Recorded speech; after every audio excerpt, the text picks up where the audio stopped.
Good evening. The March 25th, 2024 meeting of the Intergovernmental Relations Committee will now come to order. Will the clerk please read the roll? Ms. Bartholomew McCoy. Ms. Bartholomew McCoy is present. Chairman Blankley. Here. Chairman Blankley is present. Mr. Johns. Mr. Johns is present. Mr. Long. Mr. Long is present. Ms. McIntyre. Ms. McIntyre is present. Is there anyone signed up for the public forum? No, there is not. Is there anyone present who did not sign up to speak that would like to address the committee at this time? Seeing none. The next item on the agenda is the approval of minutes. You have the February 26, 2024 minutes before you. They will stand approved unless the clerk is notified of any changes by the end of today. First item on the agenda is new business. Madam Clerk. Referral 24-0095, acceptance of a grant from the Oswego County Soil and Water Conservation District for the Water Quality Program and authorize an intermunicipal agreement with the Monroe County Soil and Water Conservation District. Got a motion by Legislator Long, a second by Legislator Bartholomew McCoy. Is there any discussion? Sorry. Legislator McIntyre. Through the chair, does the county contribute any funds to be a part of the Finger Lakes Lake Ontario Watershed Protection Alliance? Through the chair, the county does not. Thank you, Legislator McIntyre. Is there any other discussion? Seeing none, all those in favor, please signify by saying aye. Any opposed? Roll carries. Next item. Referral 24-0096, authorize an intermunicipal agreement with the town of Penfield for the use of a county-owned parcel located at 1775 Kennedy Road. Moved by Legislator Long, seconded by Legislator Bartholomew McCoy. Is there any discussion? Seeing none, all those in favor, please signify by saying aye. Any opposed? Item carries. Next item. Referral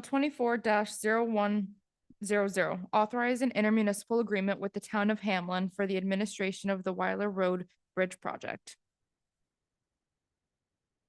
Moved by Legislator Long, seconded by Legislator Bartholomew McCoy. Is there any discussion? Legislator McIntyre.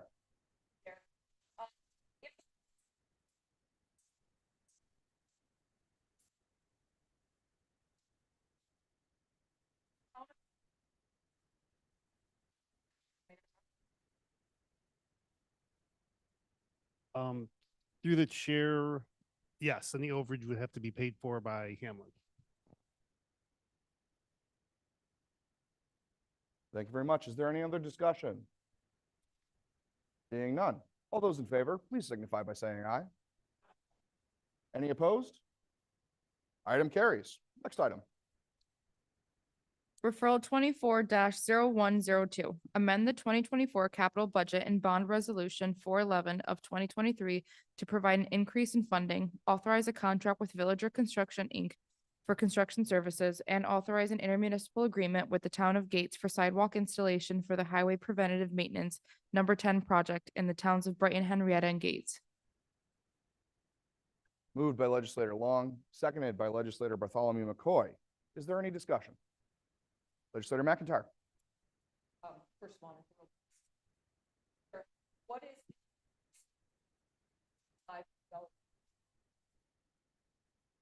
Through the chair, it's increased cost due to inflation. Thank you. Legislator McIntyre, can I just ask for the mic Oh, so that we're picking sorry. up for the folks online? Absolutely. Thank you. Is there any other discussion? Seeing none. All those in favor, please signify by saying aye. Any opposed? Motion carries. Next item. Referral 24-0106, acceptance of a grant from the New York Division of Criminal Justice Services for the Raise the Age legislation and authorize an intermunicipal agreement with the Rochester City School District for an administrative and education liaison provider with the Raise the Age youth. Moved by Legislator Long, seconded by Legislator Bartholomew McCoy. Is there any discussion? Legislator McIntyre. Can you provide us with the data such as key performance indicators, recidivism rates of those participating, to show us the success of this program? Through the chair, Christine Durante from probation. This is to accept funds for several different programs that are currently active at probation. Are you speaking to specifically the Rochester City School District? Through the chair, yes, I guess there was a lot of curiosity, especially with the colleagues, is what are the success rates of these programs? Through the chair. We can get our specific success rates from the programs that we are using, and we can get that to you. I don't have that information right now. The Rochester City School District liaison contract, that is so that we can have a Rochester City School District administrator that is concentrates on the IEPs and special education services for the youth that become involved in our juvenile justice system. So it's less of a program and more of an assistance to the probation officers who are doing investigations and supervision of these youth. Through the chair, can I have that emailed through our staff? Just so that we can see it, so we can see some of the, I mean, it would be nice to see how many of these kids are not going back into crime because of these programs. Through the chair, I can get some information for you from some of our programming that we use. Thank you. Is there any other discussion? Seeing none. All those in favor, please signify by saying aye. Any opposed? Item carries. Next item. Referral 24-0116, commit unassigned fund balance for the specific purpose of studying the feasibility of a publicly owned utility in Monroe County. Authorize an intermunicipal agreement with the city of Rochester. Moved by legislator Bartholomew McCoy, seconded by legislator Long. Is there any discussion? Legislator Jones? Explain my vote if it's appropriate yet. Absolutely, I'll please. wait for questions if there's questions first. None? Okay.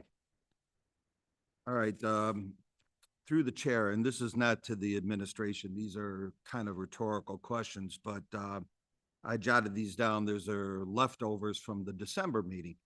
But first of all, is this even allowed by the county charter? We haven't had an answer from the administration. I know they have great legal counsel over there, but the executive has never given us a legal opinion if it's even legal to do. RG&E is in 9 counties. It's in more than just Monroe County, and in Monroe County, it doesn't encompass the whole county. And it's also gas and electric. Are we proposing just buying the electric portion? What about the gas portion? And there's no more cheap hydropower available. 80, 90 years ago, most of that power has been through the New York State Power Authority, the stuff that's coming down the Niagara River, that's all spoken for. Where is this cheap energy going to come from? Where are we going to generate it from? Is this going to be a county-wide referendum? That kind of relates to the first question.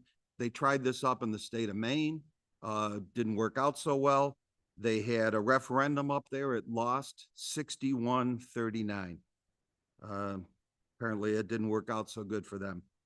Avant-Garde, who is the principal, it's the corporation that controls all these. Its ticker symbol AGR. You look it up on the New York Stock Exchange. AGR is traded between $27 and $45 a share over the last year.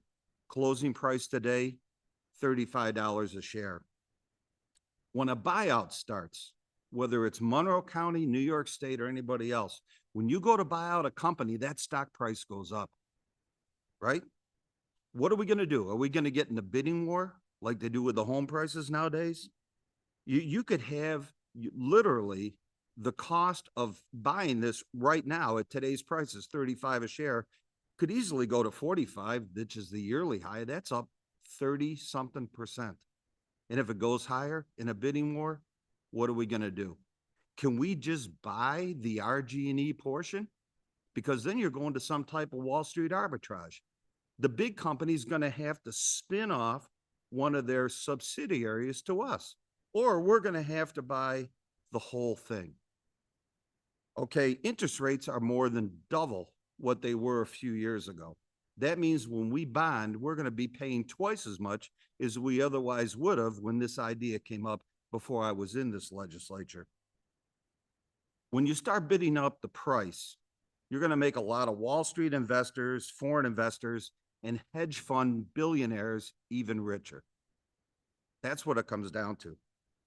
LIPA, which is Long Island Power Authority, they took over in the 90s. There's real problems down in Long Island. They were paying some really extreme rates for electricity.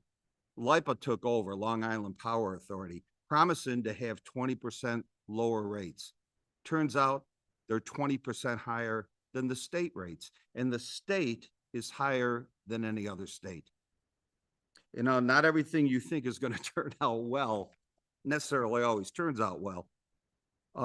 We don't have a referendum process in New York State, right? We don't have referendum. I know the guys in Albany are a little afraid that maybe term limits or something would come up on the referendum. So you know what? They don't like that idea. But if there was a study, why couldn't the state study it? Why should just New York, or excuse me, this Monroe County have the advantage of a public utility? Why doesn't the state fund it? And let's go, you know, statewide if it's really a good idea, and put it on the back of the ballot as a referendum. Another point I want to bring up is who will do the study? That's kind of important. I mean, if I want to go out and do a public opinion poll and, you know, what do you think of Mark Johns? Well, guess what? If I'm the guy that funds a study, it's going to come back 80, 90%, right? Well, who's going to fund that study? How are we going to decide which law firm is going to be the law firm that looks into this, and which engineering firm is going to look into it? And who's paying for the study decides who's going to do the study, and then you're going to get the result that you want. I don't know how we're going to wind up picking the participants and who's going to get the best value. I don't know how that's going to happen. I mean, is it really going to be independent, or is somebody going to put their finger on the scale? And lastly, we have as I said, the market cap on any company is the number of outstanding shares on the stock market times the stock price. The market cap on Avangard right now is about $13 billion. So if you just take a look at RG&E and say it's 10%, 20%, we're talking 1.3, $2.6 billion. And can we really get them to spin off just part of their company, or do we have to buy the whole thing and then go to Goldman Sachs and see if other people want to buy bits and pieces of it?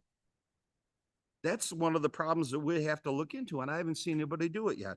Lastly, we have a university here in Rochester of higher learning. And no, it's not St. John Fisher University where I went, but it's U of R, very well-respected university. And they have a school there, a business school called the Simon School, right? This would be a great case study for them. They have a lot of postgraduates over there going for their masters in business administration. Why not just send this over to them and have them do a free study, look at some of the ideas that we put forward today, and see if it's possible before we spend $1.5 million that possibly could be used for something else. I want to see rates come down, but I don't want to see a big public takeover if it's not going to end with the ratepayers getting a better advantage, and also lower rates would bring in business. If that's not possible, I'm not sure we should head down that path. And thank you all for listening. No, thank you, Legislator Johns. And I'll say, as a signatory and a sponsor of the referral, that I actually share a lot of the questions that you raised, many of them. And they are questions that we expect to be responded to by a study in terms of what the legal framework is like here in New York, and how that's going to have an impact on whether or not we can move forward in terms of what the finances are going to look like, and how it can be broken out or not in a legal and responsive way. So That's the reason I'm personally interested in doing the study is frankly for many of the questions that you raised. And I appreciate that you raised them rhetorically. And I hope that we're going to have the opportunity to get some responses to them. So I'll pause there and see if there's any other discussion, if anybody would like to raise it, anything else. Sure, Legislator McIntyre, go ahead. Just like before, as I said in the last committee, but I will say it again here for those present. I lived under public utilities for 20 years of my life. And I was not satisfied with them at all. And comparatively, my mother receives much better service here in Monroe County, and it's far cheaper. And my biggest concern when we take anything private and make it public is that there's this promise that it's going to help the poorest members of our community, and then it goes to actually damage those members that we promised to help. And therefore, for that reason, I will be voting no yet again. I'm in opposition to this, not because I don't understand the concerns that are being raised, not because I don't have sympathy for those that, as I said in the last committee, I sat with them last year. I talked to them. I heard everything that they said, and I understand what they would like to see happen. But I just do not, I've lived through it myself, and I do not agree with moving forward and making this into a public utility. I don't think it would benefit our residents at all. Thank you for sharing, Legislator McIntyre. Is there any other discussion? Legislator Long? Piece of legislation was amended. Is that carry for the rest of the review? Legislator Long, my understanding, and I'll ask for the administration to weigh in, but I believe that because EPW is the lead committee on the referral, that as amended, that will move to the full legislature, assuming it moves through all the committees. Is that question from me to the administration, is that an accurate response? To you, Mr. Chairman, yes, it is. Thank you. I could like to explain my vote. Please. Don't have anything prepared, so I'll be short and sweet. I'm going to vote in the affirmative. It's important to me for this to pass through our committee and get to the full legislature for everyone's consideration. Thank you, Legislator Long. Any other discussion? Seeing none, go to a roll call vote. Legislator Bartholomew McCoy. Legislator Johns. Legislator Long. Legislator McIntyre. Chairman Blankley. Yes. Referral passes 3-2. Thank you. Are there any other matters to come before this committee? Seeing none. The March 25th, 2024 meeting of the Intergovernmental Relations Committee stands adjourned. The next meeting of this committee will be held Monday, April 22nd at 5:30 p.m.